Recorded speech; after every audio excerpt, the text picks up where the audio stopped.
Yeah. Okay. Okay. Alrighty. So I'd like to introduce our speaker. This is our August meeting of NMSR.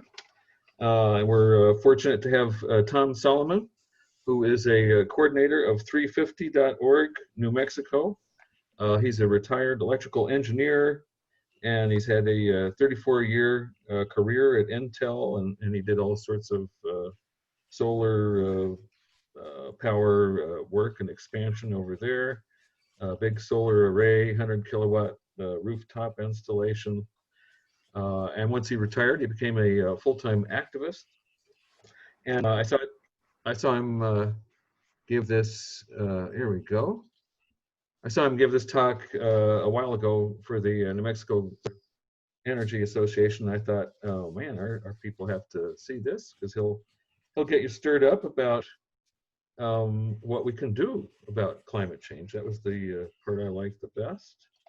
So Tom's going to talk about our ongoing climate emergency, the resource curse, fracking, is it a Ponzi scheme, all sorts of interesting things. So we are going to, his talk I think is about 45 minutes. And then we'll have Q&A. So if you have questions, please type them into the chat. And so then we'll take them in that order once, you know, about a quarter till 8, once Tom is ready to take some questions. So yeah, get your type fingers ready to chat your questions up. So without further ado, Tom Solomon on sustainable economy without fracking. All right.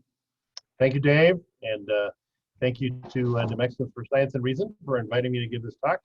As Dave said, I am Tom Solomon. I'm a co-coordinator with 350 New Mexico, along with Jim McKenzie. And we're the New Mexico chapter of International Group 350.org, a climate activist organization.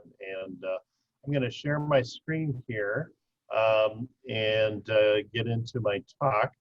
So this is all about trying to create in New Mexico a sustainable economy without fracking.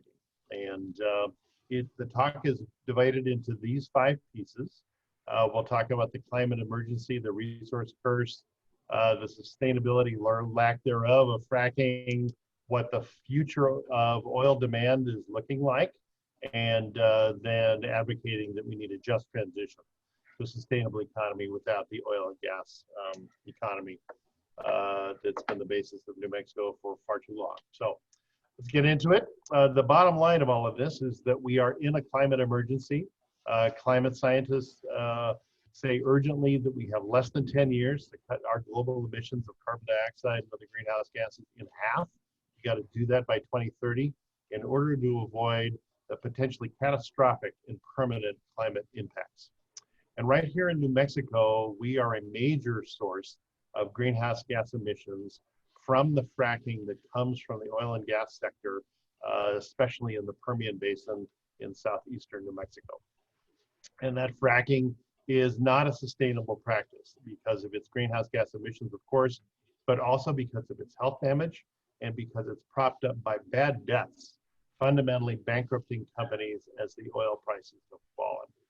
We cannot rely on the oil industry. We have to plan a just transition without it. And as the climate science says, we got to cut global emissions in half. That means we got to cut the oil industry in half within that same time frame within the next 10 years.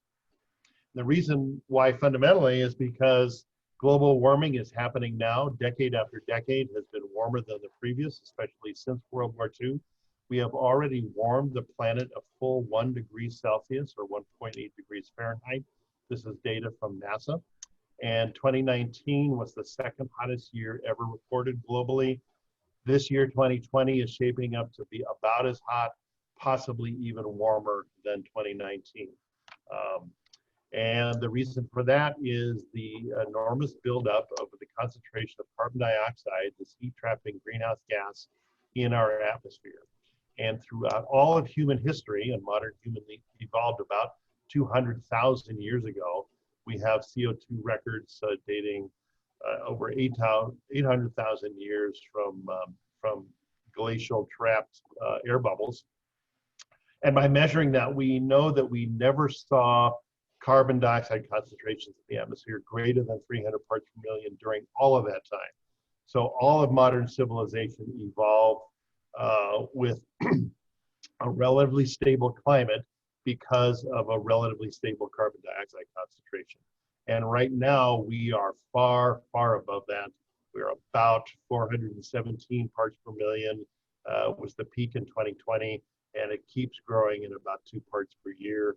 And you can see that chart, the famous hockey stick, forecasting that if we don't do something urgently, we are looking at CO2 concentrations of 500, 600, possibly 900 parts per million by the end of the century, which would absolutely end global human civilization. And we are currently heading, even with the Paris Climate Accords, we are currently heading towards a global warming of about 3 degrees Celsius. And what that would mean to life on Earth is something would be completely disastrous. It's something like 23 feet of sea level rise, a 40% drop in grain production, which would then lead to a global food deficit, mostly from drought, inevitably leading to massive famine and war on an international scale that we cannot imagine. And this is the planet we are building for our children if we don't do something urgently about it. And the impacts of global warming are being felt now in terms of massive wildfires and heat waves and drought and famine in the Middle East and Africa, and wave after wave of wildfires, especially in California, massive flooding from a string of hurricanes. If you just take a look at the major ones that happened between 2017 and 18, you're looking at over $500 billion of damage to the economy in just the United States. And it just keeps happening. This is springtime floods last year in the Midwest. Paris hit 109 degrees Fahrenheit a year ago, August, and it just goes on and on. Warming is hitting New Mexico as well. Our seasons are getting hotter and drier. The Elephant Butte Reservoir, I just checked it today, it is only 8% full today, less than 8% full. Because of the lack of snowfall and shorter, warmer winters that have reduced mountain snowpack that feeds those reservoirs, and of course there is less water for agriculture. Our winters are shorter, and because of that, we're also seeing increases in the wildfire season, which is lengthened by 2 months over the last 40 years. And finally, the pinyon pine forests are under massive insect attack because of the warming climate. Pinyon bark beetles used to die off in the very cold winters, and because they're warmer now, they live over the seasons. And the U.S. Forest Service is forecasting that the pinyon pine forest in New Mexico could disappear from much of their current range within the next 10 years. Of course, the insurance industry is tracking global disasters because they're the ones who have to pay the bill. And this is from the Insurance Information Institute. And what they say is that since 1980, the number of worldwide natural catastrophes, essentially all due to the climate, the increase due to the climate, is up by a factor of 4 over that period of time, the last 40 years. And they are all in the categories related to global warming, meaning storms and floods and drought. They track another category called geophysical events, which is earthquakes, tsunamis, and volcanic activities. That's the red bar at the bottom, and that is not changing at all. This is all the result of the increase in global warming. And in addition to that, 75% of the ice on the North Pole is gone, as measured by satellites and sonar. The ice is half as thick, and the lateral extent is about 50% of what it was, and you multiply those two together, and you got 75% of this ice volume in the North Pole is gone. And the trend of snow ice in the North Pole is just down and down and down every year, and the forecasts are that we could see ice-free summers in the North Pole within the next 15 years. Really catastrophic. So the Intergovernmental Panel on Climate Change issued this report in 2018 called Global Warming of 1.5 degrees Celsius. which is kind of by international agreement, the maximum that we can tolerate in terms of global warming before we get significant sea level rise, and some of the island nations in the Pacific are just swallowed up and other really bad things happen.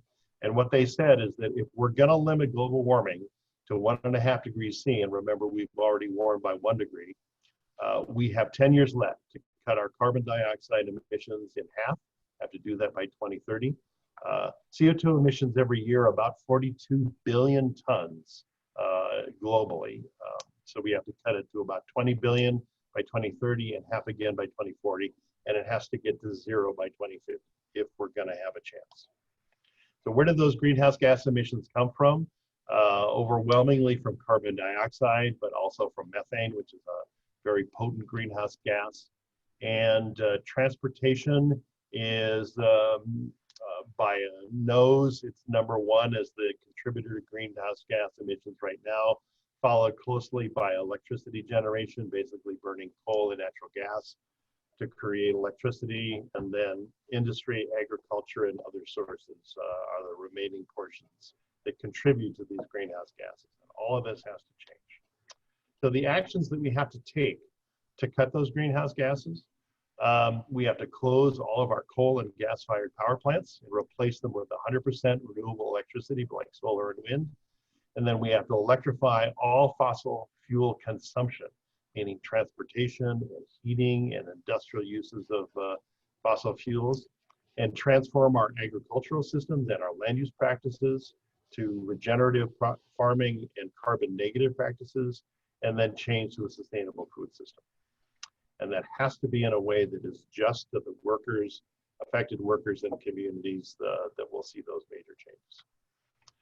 When we talk about electrifying everything in terms of consumption, this is an example of what we're talking about. So all of our cook stoves and washers and dryers and refrigerators and all sources of transportation, meaning cars and trucks and buses and trains and shipping, all of that has to be converted to electrified sources of energy.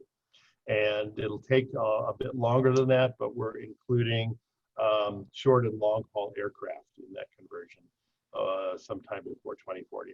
All of this is doable. We have technology, we know how to do it today, just a matter of driving the cost down and aggressively implementing what we know works. Part of this change is building the political will to act. And the organization called the Yale Program for Climate Change Communication does this survey every year. These are the results from last November. And they ask Americans, you know, what is your belief in global warming and how concerned are you? And over the last several years, about 5 years, the number of Americans in the alarmed category has nearly tripled from 11 to 31%. That's since 2014, for all the reasons that I just showed you.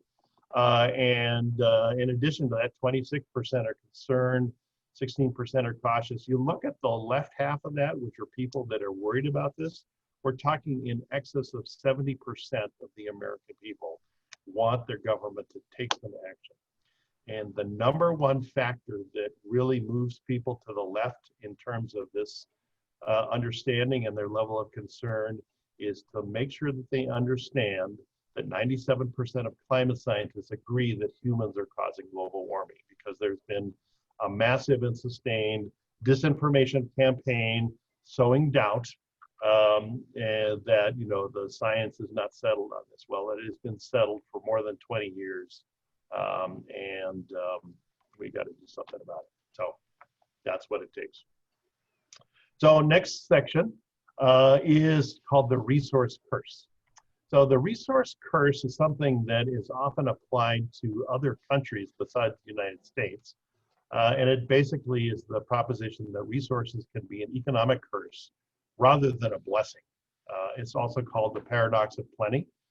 And it's this notion that countries that are rich in natural resources, particularly minerals and fuels, don't perform as well economically as other countries that don't have as many natural resources. And examples are often cited like Venezuela and Niger and Iraq, Libya, etc.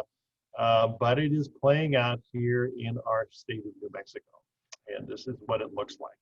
So, we've got a fossil fuel oil and gas industry, extracts that oil and gas, creates wealth for owners and some jobs, pays taxes into the state, but it also provides pollution in air and water and land. And then the industry uses their lobbying power and their political power and all the money they have to buy political favors that favors that industry with lower taxes and reduced regulation and reduced oversight in terms of cleaning up their pollution. And then they lobby for reduced taxes. We actually ended up cutting taxes not only on them, but on everybody, especially the top 3% of income earners. And then the state is even more reliant on tax revenue that comes from the oil and gas industry. And then as a result of that and other things, the state underinvests in the rest of our economy because, hey, why should we bother? We'll just let the oil and gas industry take care of us all. And we become even more reliant. And the cycle continues over and over again. And we have seen this play out in the roundhouse. Oil and gas industry donated over $11.5 million to New Mexico campaigns over the last several years. The story reported in the Journal in March. And it says, in some cases, when the legislature's in session, there are nearly as many oil and gas industry lobbyists as there are lawmakers. We're talking about like 90 of them. And they apply their political pressure. And for that kind of money in our poor state, our small state, you can get lots of political favors. You can get legislation drafted. You can kill other bills that you don't like. And you can reduce the amount of regulation and oversight that happens. That has been happening. On top of that, we did cut taxes for the top 3%. We did that in 2003, among others. We cut the top income tax rate in 2003 by 40%, and we cut capital gains taxes by 50%, all benefiting the very top income earners. And the estimated cost in terms of tax revenues to the state at that time in 2003 was $360 million in tax revenue per year. Well, the state's grown a lot since then in terms of our gross domestic product.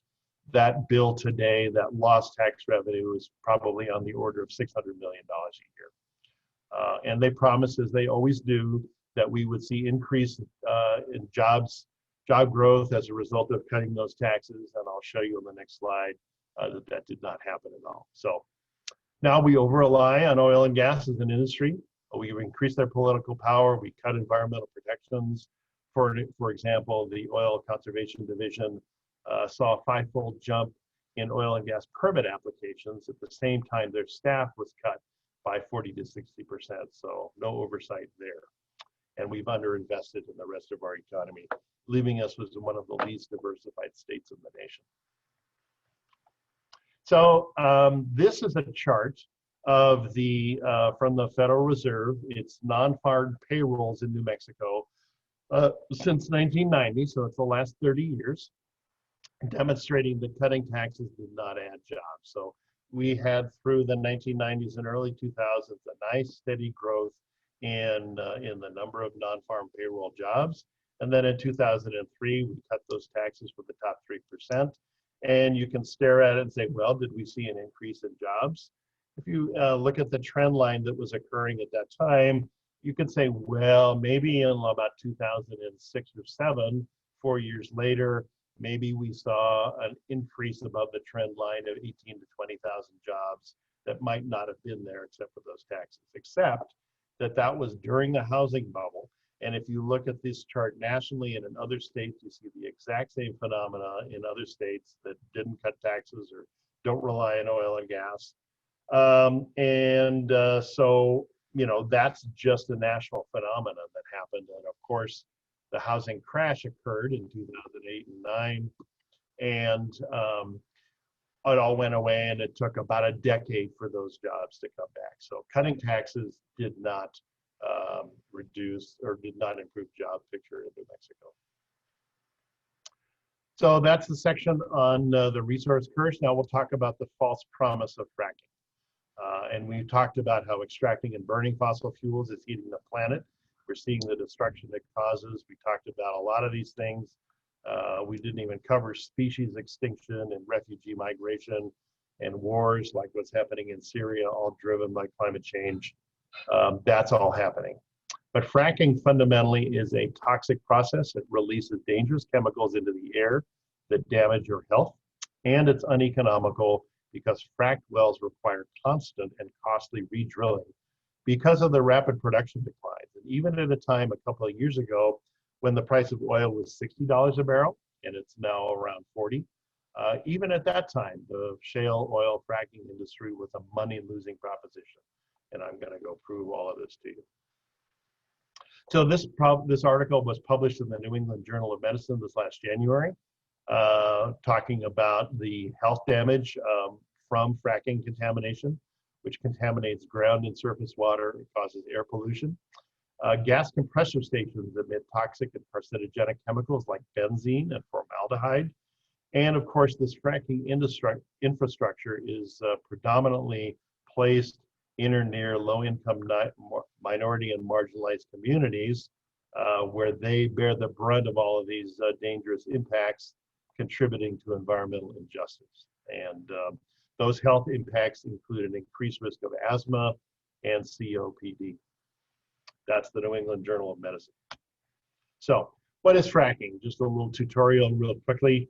It is shorthand for the term fracturing, also defined as unconventional oil and gas production. And it uses injected high pressure water, chemicals, and sand, which then is injected into horizontal laterals at the shale layer, which may be thousands of feet underground, to then shatter that shale layer and then extract the oil and gas from that shale rock, which is essentially ancient compressed mud.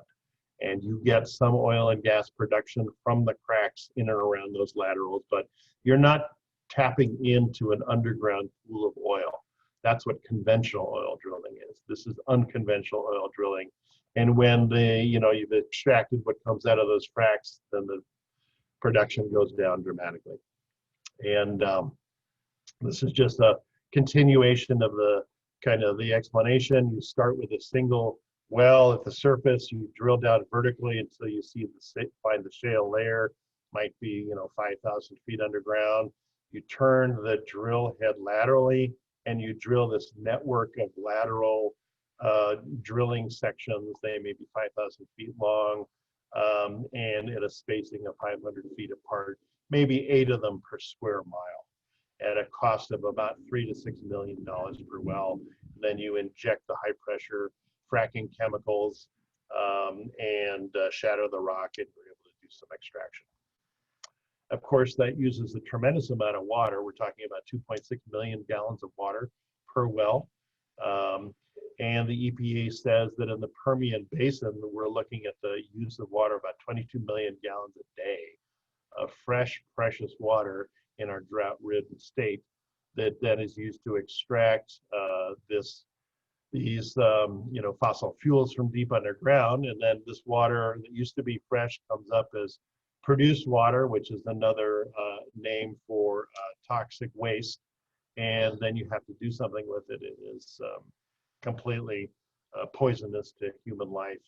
And that's yet another problem that we have to deal with. So what happens after you've done all of this process is you get some output. And according to the Energy Information Agency, this is what the production looks like from a single oil well in the Permian Basin. You get a big spike in production in the first few months of production.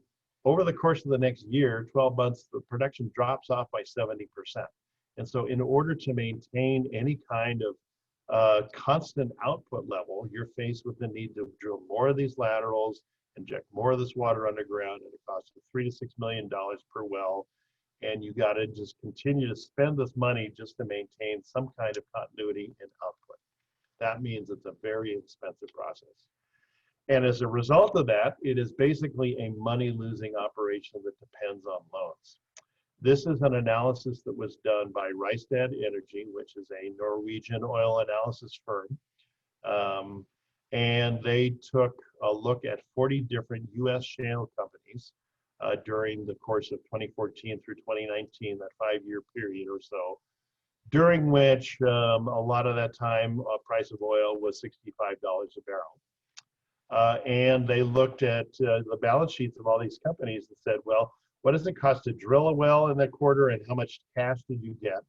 And every time one of these orange bars is above the green bar, that means they're operating at a loss. They spent more money to extract the oil than they were able to sell it for. And you look at this chart, and every single quarter for this suite of 40 shale companies, they were losing money. And how can you possibly operate a business like that? I would ask. And the answer is that they borrow lots and lots of money from big banks who are betting that the price of oil is going to go up ultimately and they'll get repaid, but that's not happening. So fracking is essentially a money-losing business propped up by these revolving bank loans. The fracking company takes out a new loan every year. They use that new money that they just borrowed to pay off the old loans that they took out 10 years ago with interest, and they just keep recycling this debt over and over again. Since 2010, the fracking industry has built up over $200 billion in debt as an industry, and that's what's happening. And the price of oil is not going up in the long term. It is going down, and I'll show you that in a little bit. So is it a Ponzi scheme? I would say yes. This is a case study done of the Pioneer Resources, which is the biggest oil producer in the Permian Basin, just to take a look at one company's balance sheet. And quarter after quarter, their free cash flow was negative. That's what this, these orange bars that go negative look like. There were 2 quarters where they were barely positive. But during this period of time, this 10 years, this one company lost $7.9 billion in negative cash flow. So story after story reported in the financial press says that fracking lost money even in 2019 when the price of oil was $60 a barrel, reported in the Wall Street Journal and NPR and CNN Business and their own Journal of Petroleum Technology.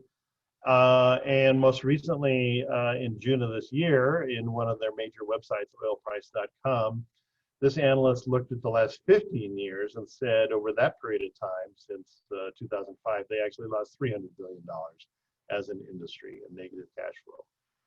And as you might expect, there have been lots of bankruptcy filings as these companies go under. 42 of them in 2019 alone, and just those 42 companies left behind $26 billion in debt. It is now bad loans on the books of these banks. And no surprise that investing in an oil company is a real bad proposition. ExxonMobil is the largest oil company in the world. Through 2019 was a real rosy time for the stock market. The S&P 500 is one of the major stock market indexes, and during that 5-year period, the S&P rose 58%. ExxonMobil as a stock dropped 19% during that same time, their stock price going from 85 down to $69 a barrel. And then there was an oil price war, and their stock price dropped down from the 69 level down to $44 yesterday. So this is all playing out in the oil business. That led, among other things, to the Federal Reserve Bank of Dallas to issue this survey of fracking producers all over the country, including in the Permian Basin in Texas and New Mexico, asking this question: what is the price of oil that you need in order to just barely break even, just to profitably drill a new well? And they got a range of answers from $23 to $70 a barrel, but the average was $50 a barrel. So they need to just break even, just to not lose money, even after decades of trying to get more and more efficient and trying to figure out how to make this not a money-losing operation. They are still deep underwater. The price of oil is now somewhere around $40 to $42 a barrel, so far under what it takes to break even. Not to mention having to compete with the rest of the world in their conventional oil producers, including in OPEC and Venezuela. There are lots and lots of conventional oil producers that can profitably drill oil and break even at $10 a barrel, not 50, but $10 a barrel. So lots of room for an oil price war to drive the U.S. shale industry out of business, which is what they're trying to do. And as they go bankrupt, the question is, who cleans up these abandoned wells and oil and all of this infrastructure? And of course, the answer is you and me as taxpayers. Big banks that have been loaning the money, you might ask who they are. JP Morgan Chase and Wells Fargo are the two biggest lenders to the fracking industry, followed closely by Bank of America and then Citibank. So if you're thinking about where to put your money, just a word that these are the companies that are banks that are funding the fracking industry.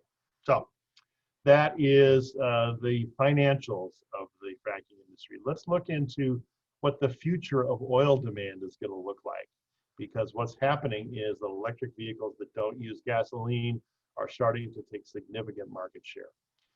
Peak oil, which is the time, the year when the most oil in the world gets pumped out, that was predicted by various analysts at 2023, maybe 2025. Lots of people think it may have happened this year because of the effects of the pandemic. But gasoline car and truck sales actually peaked 3 years ago in 2017. And sales growth in the transportation sector has actually shifted completely to electric vehicles, which don't use any gas. And the shift to electric vehicles is irreversible, and it will cause a permanent continuous decline in global oil demand. And 63% of crude oil usage goes to transportation. The rest is for chemicals and plastics and the like. In addition to that shift to electric vehicles, lots of countries, more so than this current administration, are taking their commitments to the Paris Climate Accords very seriously and issuing bans on the use of diesel and gasoline cars in their cities and countries, starting with Germany in 2019, other cities by 2025, and you just take a look at the list through 2030. We're looking at Norway and Sweden and China and India and then Scotland, et cetera, et cetera, et cetera. Companies saying that in order for us to meet our climate goals, we cannot allow gasoline or diesel powered cars to operate on our roads, and which means they don't have to be electric. Global motor vehicle production peaked in 2017 at about 96 million units a year. It dropped down in 2019 to $91 million a year. And when the statistics come in for 2020, you'll see that drop like a rock because people are just not buying cars significantly because of the pandemic and the drop in commuting. But what's been happening is that global electric vehicle sales has been growing exponentially. Through the middle of 2019, the compounded annual growth rate of electric vehicles for the last 6 years has been 61% per year. That is absolutely stunning exponential growth. And those of us living through the pandemic, seeing what exponential growth looks like when a pandemic takes hold in a population, well, this is a good thing, exponential growth. A lot of it, about half of that growth is happening in China. So it is not as evident in the United States, but even so, we're seeing massive adoption of electric vehicles. And I'll show you why that's happening. One of the major reasons is that Tesla is now chasing all of these old style automakers like Ford and General Motors and Volkswagen and Mercedes-Benz and taking their market share. And so as a result, massive announcements of multi-billion-dollar investments by all of these old line car companies saying that their future fleets are going to be electric vehicles. They're not responding fast enough, but at least they're responding. So all sorts of indications that the future of transportation is going to be electrified. A major reason for that is that the single most expensive component of electric vehicle, the battery pack, the price of those battery packs has been dropping by 20% per year for the last decade or so. And that means that the price of electric vehicles continues to drop. Batteries are about 40% of an EV's cost. And this price curve that was published in 2014 has been right on predicts that we'll see an electric vehicle with a 200+ mile range in 2022 under $20,000. A family electric vehicle in the next 2 years under $20,000. You can already get a Chevy Bolt for $27,000 with a 259-mile range. So it is following this predicted curve pretty closely, and that spells doom for gasoline cars. And of course, we have seen in the past that with oversupply and oil glut in the market, the price of oil drops. It happened in 2014 when there was an oil oversupply of only 2 million barrels a day, dropped from about $100 a barrel down to about 40. And of course, we saw it again with the pandemic taking hold earlier this year, dropped from the $60 barrel range down into the $20 range. It has since recovered. But oil pricing is very, price and demand sensitive, as you would expect with commodities. So the question then becomes, when would the adoption of electric vehicles take away so much market share, so much of the customer base of gasoline and oil companies, that we would see that same kind of sustained drop in pricing?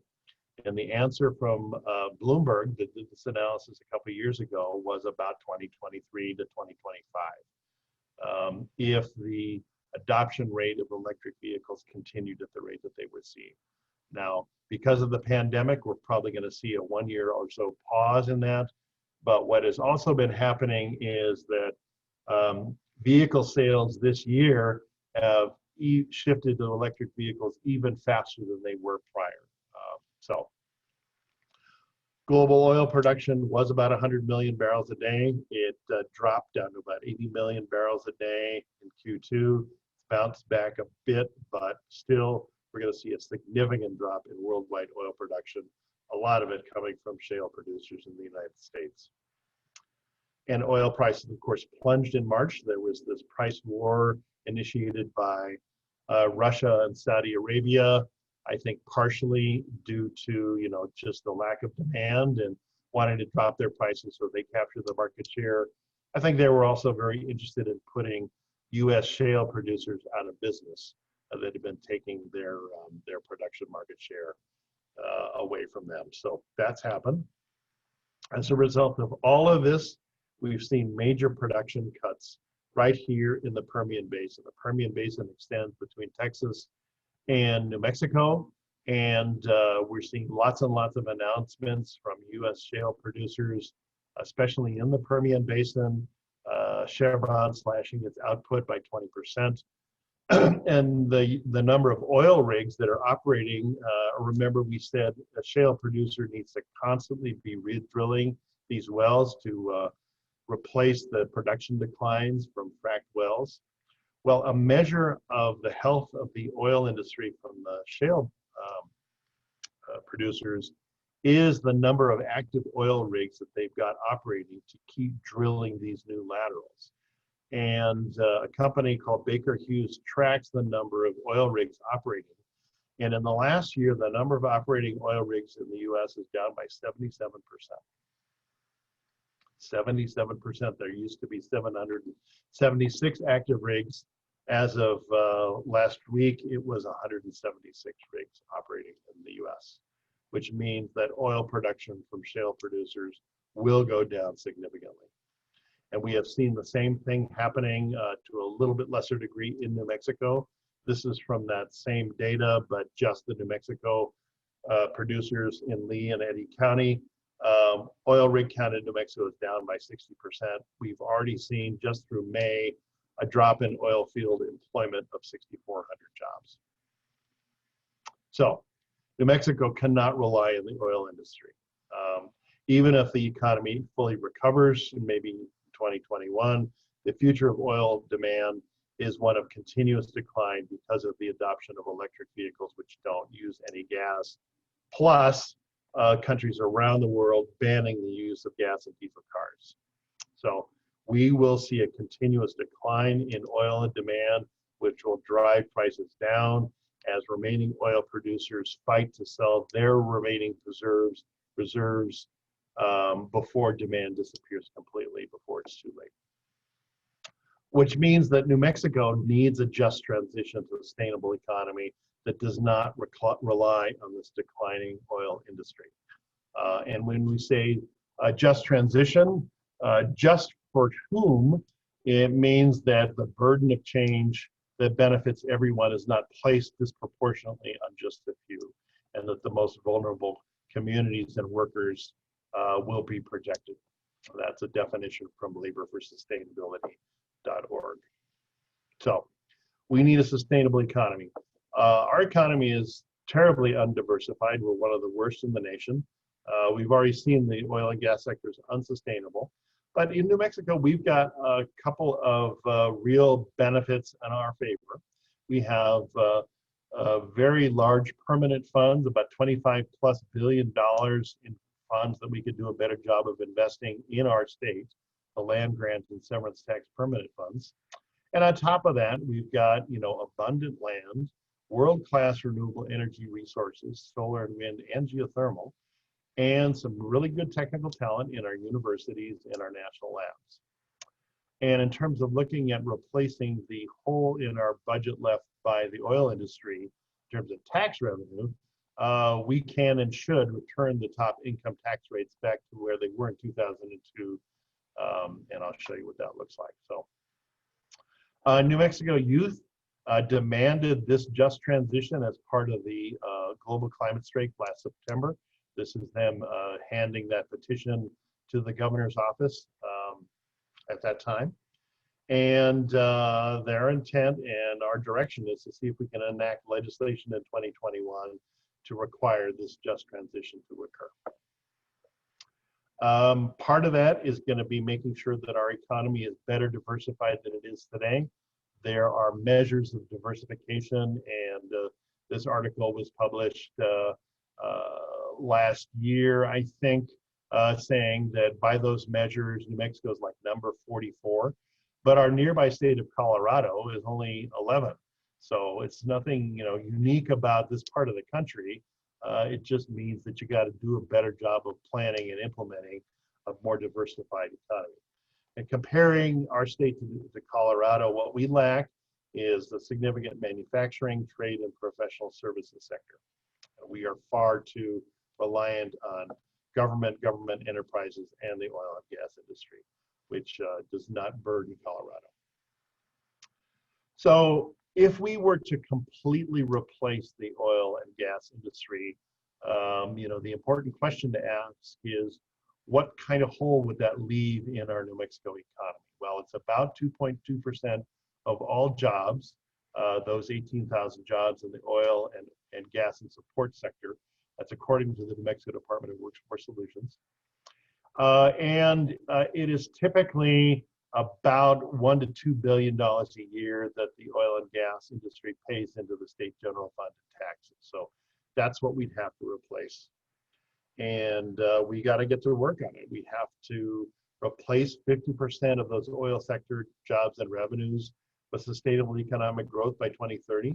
And then it has to completely be replaced in like a decade after that or so. We need a plan and a commitment to grow sectors like solar and wind manufacturing, both installations and exports. If we were to legalize cannabis, the proponents say that we could have 11,000 jobs to our state economy. We need to promote outdoor recreation and tourism and sustainable agriculture, continue to grow our film production sector, grow our software development companies. Spaceport America is just beginning to get underway, and we should develop that, as well as doing a better job of technology transfer from the labs, maybe looking at medicine and bioscience, etc. And as I said, we need to raise the top income tax rate, which might recover about $600 million in lost tax revenues. So we should leverage the permanent funds.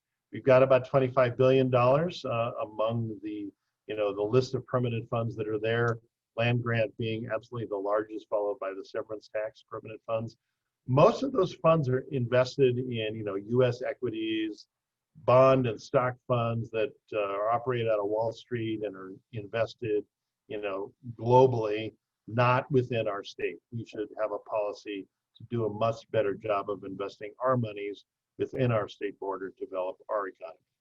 So in conclusion, we have to cut carbon dioxide emissions and thus oil consumption in half in the next 10 years and to zero by 2050.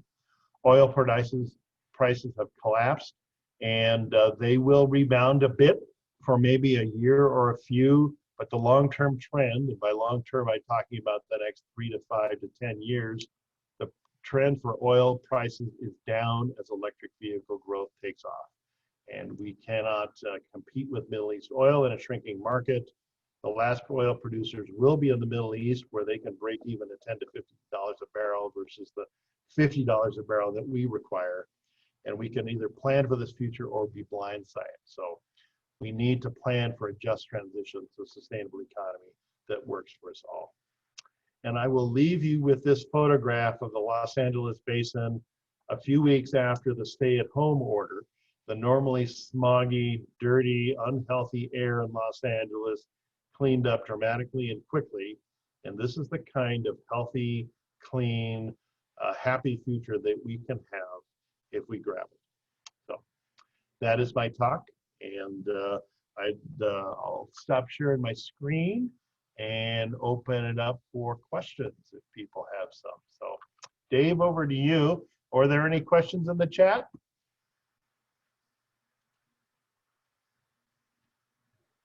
Here we go. That was a great talk, Tom.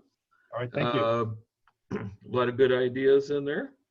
So Claudia said that you're making the point that our state government revenues are highly dependent on oil and gas revenue, and how much, and I think you actually answered that, how much of our state's economy depends Sure, I can. on oil and gas. Yeah, so it's, as we said, it's typically between $1 and $2 billion into the general fund. Some additional dollars go into the permanent funds from severance taxes and others. But it is, as a percentage, more typically about 10 to 15% of general fund revenues as a percentage, that $1 to $2 billion. 2019 was an anomaly where there was just a real peak in production, and the oil prices were also high at that time. I don't think we will ever see a year like that again. So $1 to $2 million a year, 10 to 15% is probably the range of the contribution there. Okay. Looks like Francis Elliott has a question. Question about the Sky Blue program from PNM. Yeah, Sky Blue. Yeah, sure. Sky Blue is a program from PNM where you can pay them some additional money to purchase what they claim is greener energy, more preferentially sourced from solar and wind resources. I think if you have the money to spend or willing to spend another dollar or a few per month, it's a okay thing to do. I think much better if you have those kinds of resources is to look at installing solar panels on your own roof if you happen to own a roof. It is, the price of solar has come down so dramatically in the last few years. There are lots of companies that will finance it themselves, and basically you don't have any upfront costs. You just, through the course of paying what used to be your monthly electric bill, you're basically paying off the loan to pay for those solar panels, and after a number of years you end up with owning your own solar panel. So that's a good way to go. Yeah. So I see a question of nuclear energy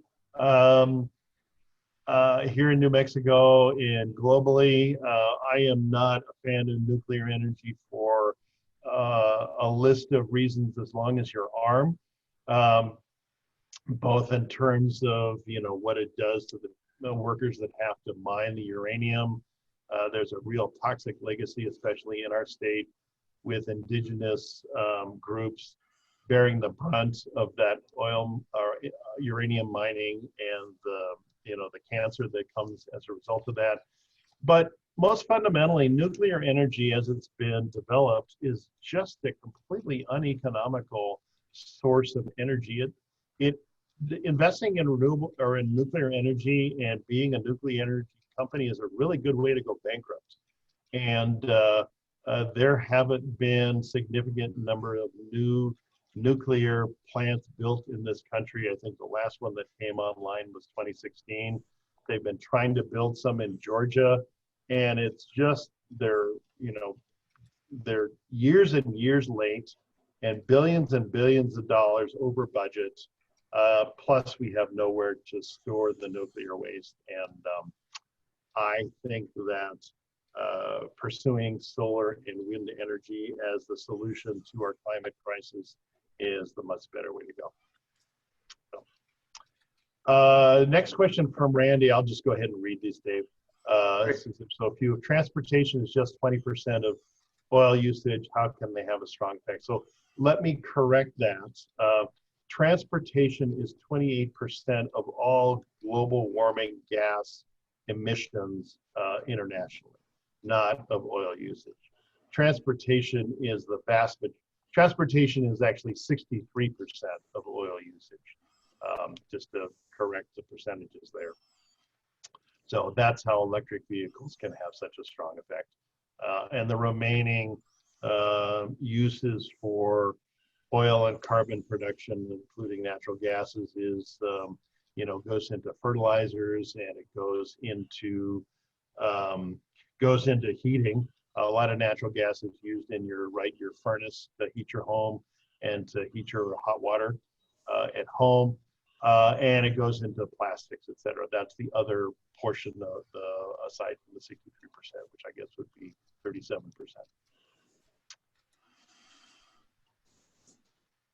That's the answer to the oil usage question. Okay. Any other questions? I don't know how to do it. Hi, Nancy. Hi. I don't know how to do this. I'm new to it. I can hear you. Go ahead. Okay. First of all, the presentation was incredible, and the depth and breadth of your knowledge and ability to put this big picture together is incredible.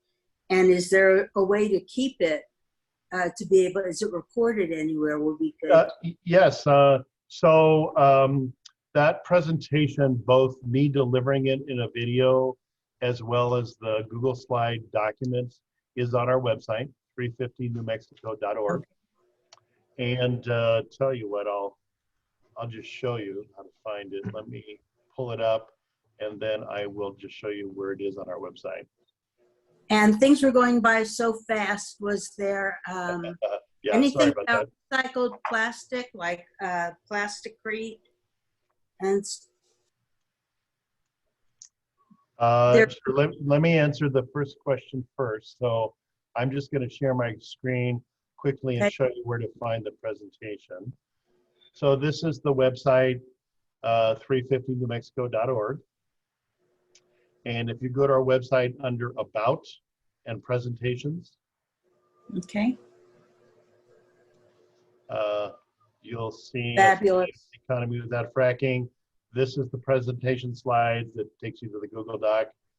You're welcome to download it to your heart's content. It is the May version of it. But I update it, every time I give it, but it's still essentially the same thing. So here's a live stream video that I did in May and some other things. And there are other presentations of me going over. Okay. And we are recording this one, and we'll be posting this talk on YouTube pretty soon, probably by tomorrow. So I'll send that out too. Okay. I just started using this to attend some funerals. Okay. And I have a whole new world here. Yeah. So this is the funeral for the oil industry. Yeah. Okay, I see another question about planting trees. Planting trees is a good thing to do. My concern about planting trees is that, it gets pushed by the fossil fuel industry as a solution because it doesn't affect them. And it's a way that they can continue to generate emissions and keep their industry poisoning our atmosphere without any effect. So we need to cut carbon dioxide emissions, absolutely. Planting trees is, it's what's called negative emissions. It's a way of pulling CO2 out of the atmosphere. A very good thing to do. I am all for planting zillions of trees, but let's not keep our eye off the ball, which is we got to shut down the oil and gas industry and the whole fossil fuel industry worldwide. Will breeder reactors be a better type of nuclear energy?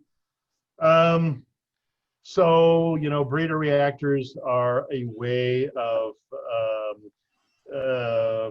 generating nuclear energy and at the same time kind of creating more fuel than you use. It has the very significant disadvantage of generating nuclear materials that are much easier to weaponize. It is a very big step towards, a country that has a breeder reactor doesn't need to do too much else before they can develop a nuclear bomb. So that is a real significant downside of breeder reactors. Plus, like other reactors, so it's a technology that is just not going to be ready in time. That is another problem with nuclear energy. We have, as we said, 10 years to cut global warming emissions from 42 billion tons a year down to 20. There is no way in hell that we can build enough nuclear reactors to make any kind of a significant dent in that time frame to solve the climate problem. It's just not available to us as a solution, given the time schedule that we have. Let's see, nuclear reactors that rely on mining, integrated fast reactors, yes. All of this good stuff. There are lots of new designs for small modular reactors, all really interesting things that might come about in the coming decades or more. I challenge anyone to show me a plan to develop and implement enough nuclear energy in time to solve the climate crisis. It's just not going to happen. So Beverly asks, let's see, P&M, ever start buying back solar power at the retail rate, such as was done in Germany? Yeah. So Germany early on had a very interesting solution called feed-in tariffs. And what they did was essentially increase the prices of everybody's electricity. And they would say, if you're putting solar panels on your roof, we will buy your electricity output for like 50 cents a kilowatt hour when the retail rate was maybe 10 or 12. And that caused the market for solar to really dramatically increase in Germany, and was a major reason why the price of solar energy dropped so dramatically, because there was this real important market. The cost of solar energy has dropped so fast since that time. We're talking, this happened in the 1990s or so. We don't need feed-in tariffs today in order to adopt solar energy. It is the cheapest, solar and wind are the cheapest sources of new energy, even subsidized today, even without big feed-in tariffs. So I am all for doing everything that we can to accelerate the adoption of solar energy.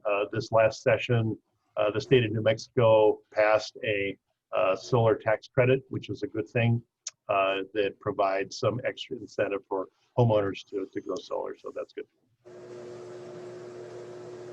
Sort of a vague question. Here, let me add one more factor. If anybody is interested in exploring what it takes to go solar, there's a very good nonpartisan, non-commercial website called energysave.com. It was built by the Department of Energy under the Obama administration, I think including some scientists from Sandia Labs.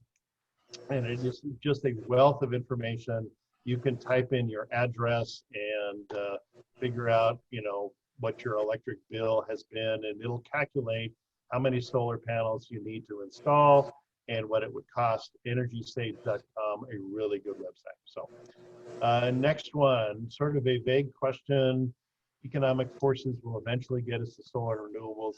Yes, it will, but it won't be in time. I absolutely agree with you. Can we really do this without huge federal support? Green New Deal. Do New Mexico politicians believe they can initiate any of this without federal support? What concrete steps can can we take for New Mexico politicians divesting of oil? So there's a lot of questions embedded in that. So let's see. You are absolutely correct. Market forces will eventually get us to 100% solar and wind just because it is so cheap. But we don't have time. If we were doing this and we'd started, 20 years ago, yeah, maybe you could rely on market forces. Maybe you could put a price on carbon and count on just all of those financial incentives leading for that conversion. We are out of time. The fossil fuel industry has been, taking over our political process and delaying the emergency actions that we need to take for so many years that we are now up against an absolute hard deadline where the crisis will occur unless we mobilize like we did in World War II, and that is literally what it's going to take. So do we need to pass the Green New Deal? Do we need federal policies and state policies to accelerate that transition? Absolutely.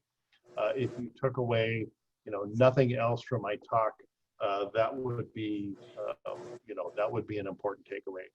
We have to push our politicians. We have to vote for the climate, like my button says somewhere over here. my lighting has kind of gone south here. So, but yes, we need to do all of those things. And if we get a new political administration after this coming election, we need to really push on politicians at all levels, state, local, and federal, to pass the Green New Deal, mobilize like there is no tomorrow, because there is no tomorrow. So we got to do that. What concrete steps do we take to push New Mexicans to divest from oil? Call your state senator, call your state representative, go to nmlegis.gov and look up who they are and interact with them and tell them that that's what you want and that your vote is contingent upon their action, and push and push and push. And then when we introduce good climate legislation, as we will in this 2021 session starting this next January, be engaged with activist groups like 350 New Mexico, the Sierra Club, conservation voters in New Mexico. All of us will be pushing to pass important climate bills to help at the state level, hopefully to be matched by action at the federal level. So hopefully that was a good answer, Francis. Yes, right. Thank you. Can you just maybe somebody could post the name of that legislation in the chat? This is a reminder. So the bills are being developed. We don't have them yet. There will be quite a number, I think. We hope to have an electric vehicle tax credit. I'm working on trying to get a just transition bill drafted, but we are in early stages prior to when we have any of that stuff defined, like bill numbers or names. So stay tuned. But like we did in here, I'll just go back. So earlier this year, we on our website we had a page, climate and energy bills, and we basically posted the bills that we were tracking and updated it every day throughout the session that says these are the bills that we're pursuing, and we would give people guidance on how to contact folks and where the bill was in terms of what committee it was going to show up to next, and help people be active in the legislative process. We will do that again. Right. How's New Mexico doing? Oh, recycling plastic for building material. A fine idea. Sure. How is New Mexico doing in terms of compensating people in Northwest New Mexico, primarily Native Americans, for decommissioning San Juan? So as part of the Energy Transition Act, there was about $40 million identified and allocated to the communities in and around Farmington to assist with the just transition of those workers and the affected community, and that money is available. That was a key feature of the ETA, and it helps with job severance and with job retraining and with some investment in that community. And there is a group of community organizations that are meeting and defining how they want to allocate and spend that money in those communities. So the answer is yes. What website was it that I mentioned for energy analysis? Oh, for solar energy? I'll type it into the chat. To go solar, visit energystage.com.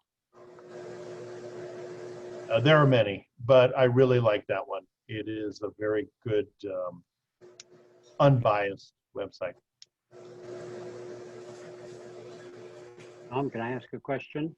Sure. Who is speaking? This is John Durr. Hi, John.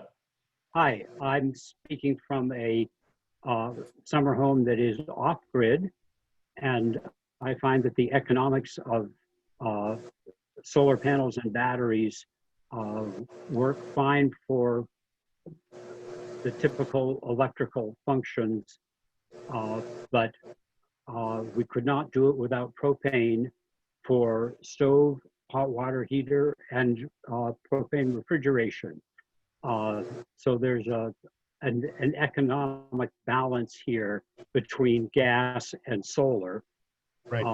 But I'm also interested in your comments on that, and also on the price of materials for solar panels, and particularly for batteries. You know, mining the materials and just finding them even, and who has the materials, and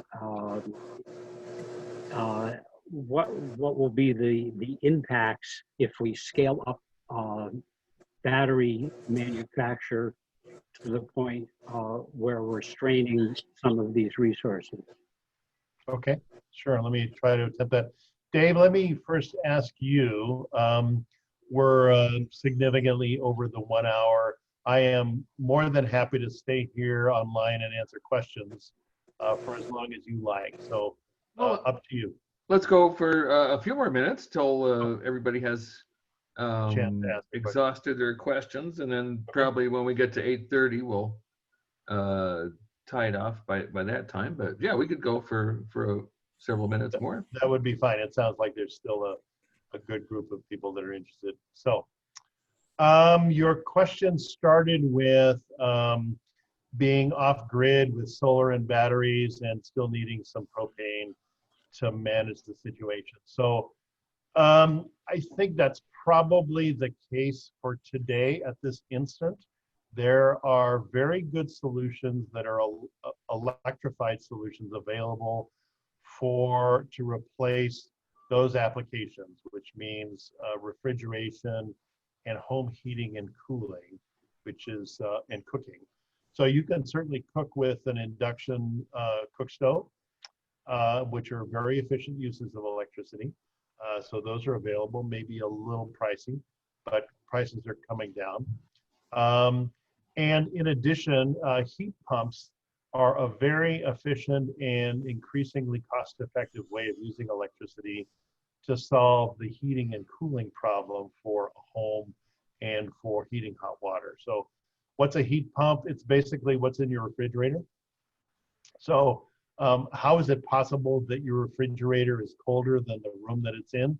Well, it's got a compressor in it powered by electricity that expands and compresses a gas and basically extracts heat from the refrigerator by expanding a gas and then compressing it and expelling that into the room around you. And that same process of heat pumping can be used to cool your home. And there are, if you just go Google what's a heat pump, you'll see lots of them available.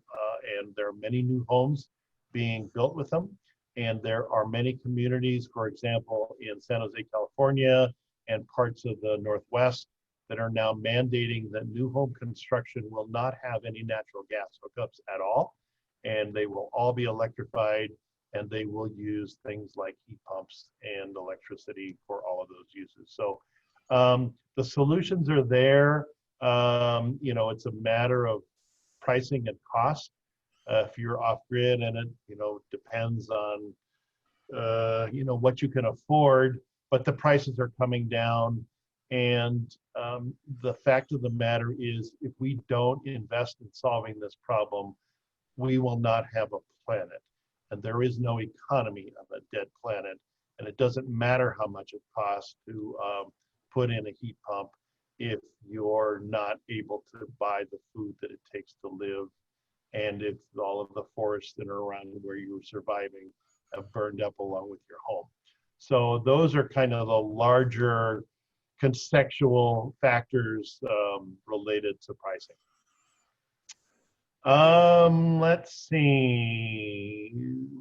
I'm looking at some of the other questions. I think Mark Fraser had a question about have you shown or plan to show this to any government representatives?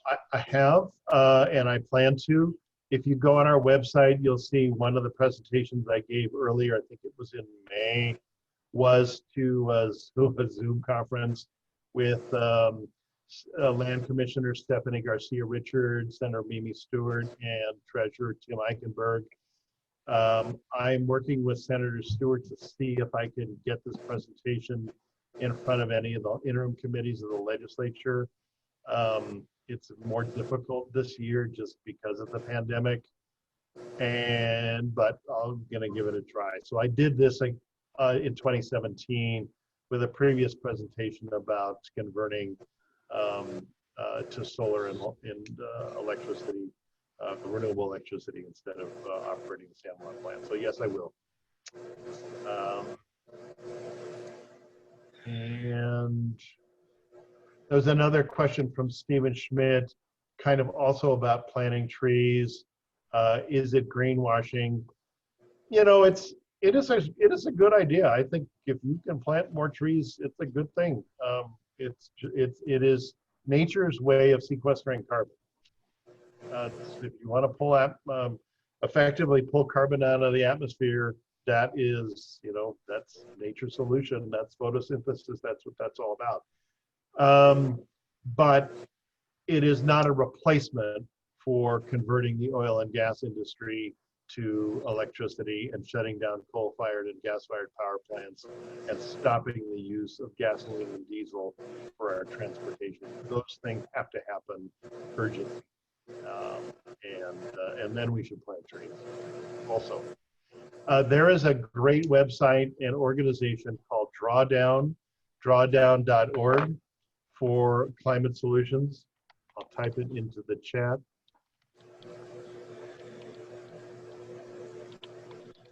So Drawdown is an organization that got together some of the smartest thinkers, you know, PhD scientists, research all around the globe to develop the 100 most important climate solutions to achieve drawdown.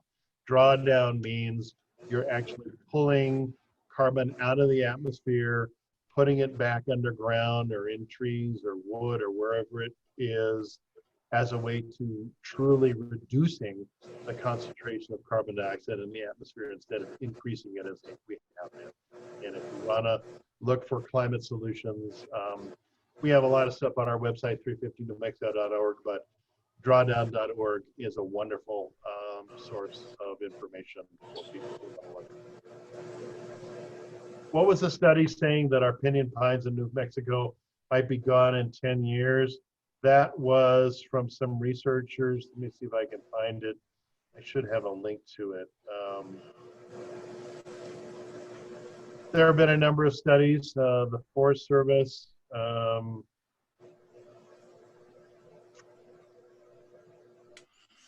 I don't know that I don't have a link to that U.S. Forest Service study, but if you Google U.S. Forest Service pinyon pine forest, you will find it.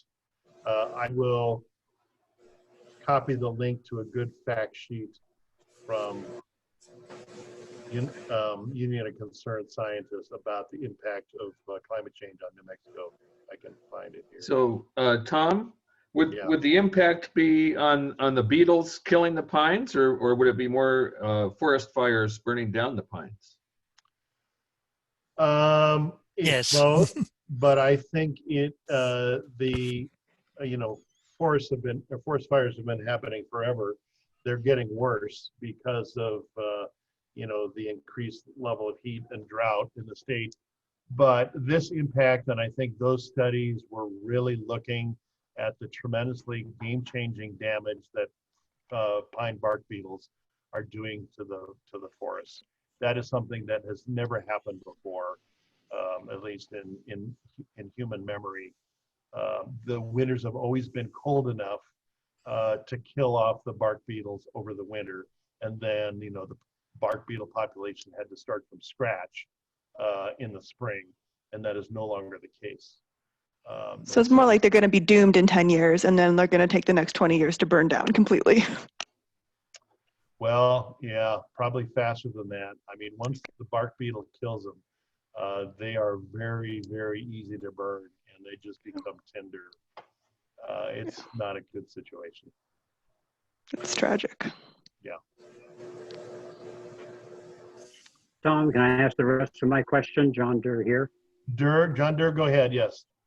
Does the world have the mineral resources needed for all the batteries? All that the are going to batteries. be Yeah. required? I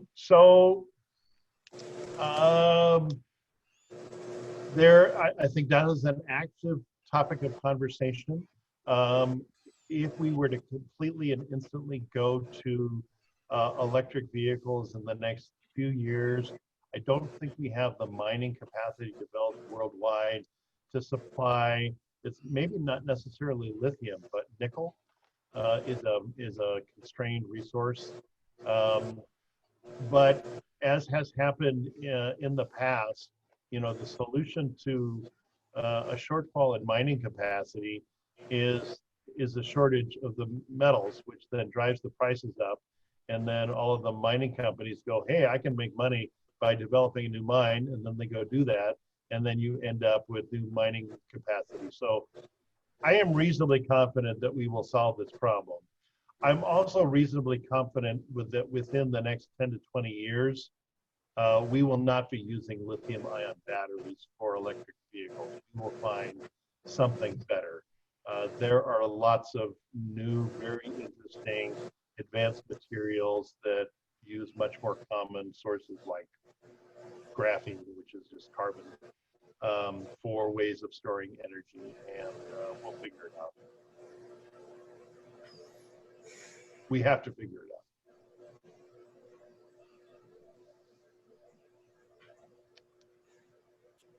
So hopefully that was a good enough answer for you, John. Thank you. I am thinking that maybe we have answered all the questions. It looks like we've gotten there. Thanks, Tom, for an excellent talk. You got us all fired up with things we got to do to save our planet. So yep. We appreciate that. The most important thing you got to do is vote. Yep, absolutely. Get all your friends to vote. Yeah, if anybody needs a Early ride, and often. offer to give them a ride to the polls, or get request an absentee ballot and consider dropping it off at your polling place in person, or getting it in a couple weeks before the election. You don't have to burden the postal service, which the people are trying to destroy. You can just fill it out and take it to your polling place and just give it to them, and they'll accept it. That's what we did for the primary. Can be done. Okay. Right. Well, thanks, Tom. Welcome. So we'll put this on the YouTube, and if it's okay, I'll post a copy of your slides at the NMSR website too. Sure. And if you'd send me the YouTube link, I'd appreciate it. You bet. Yeah, I'll have to get it uploaded. That was one of the problems, was I was trying to record this in the cloud, and and that was really dragging it down. But I think I have recorded it on my computer, so we'll be able to Dave? Yeah. Have you captured the chat stream? You get that. I can post that too, because that's very Okay. interesting. So And we yeah, skipped over my question or my comment anyway about integrated fast reactors avoid proliferation, and they recycle fuels that would not even burn in regular reactors, like used nuclear fuel and depleted uranium, separated plutonium. There are lots of very interesting new reactor designs. Well, this was an old one. It dates from the early 90s, but and GE and Hitachi. It doesn't exist at scale. You're right. There are no examples, but there is an approved design. Sure. All they need somebody to put up the money to start, and a community willing to host it. Well, and that too. And I'm not sure whether New Mexico will be a good place, if only for the water. Also, that is another reason holding back nuclear energy, that in a world that is constantly warming and where increases in drought will occur, an electricity technology that requires massive amounts of water for cooling is not a good match for that environment. Right. But Iowa is a good one with their surplus of water. Yeah. Tongue in cheek there. Iowa's going to have more electricity than they need from wind, because it is also a wonderful place to put wind turbines, which is what they're doing. Right. Yeah. So, But that would also solve our fused nuclear fuel problem, or work on it anyway. sure. There are several things May going on. happen in the next 30 to 50 years. Yeah, I was hoping it would happen in England sooner, but they decided to do something else about their separated plutonium in the civil power industry. I don't know what it is, but Yeah. Well, one of I'm these all decades. for absolutely emergency scale deployment of the solutions that we have now, which is massive investments in wind and solar and geothermal, and build it out with some battery storage. And by the time we do this, which we have to within the next 10 to 15 years, there will just be no need for nuclear energy as a solution. we'll still have the nuclear waste problem. We will still have a nuclear waste problem. And it would be reduced in size by using fast nuclear reactors of this integrated fashion. But anyway, I'll not see it, so who worries? All right, Dave, maybe we should wrap this up. Yeah, thanks for listening, everybody. Thanks a lot, Tom. And I'll put this on our nmsr.org website probably by tomorrow. Yeah. All righty. Well, thanks, everybody. Thanks, everyone. Thanks. Thank you. Thank you. This is excellent. Awesome. Thank you, Francis. All right. Good night, everyone. All right. Take care, everybody.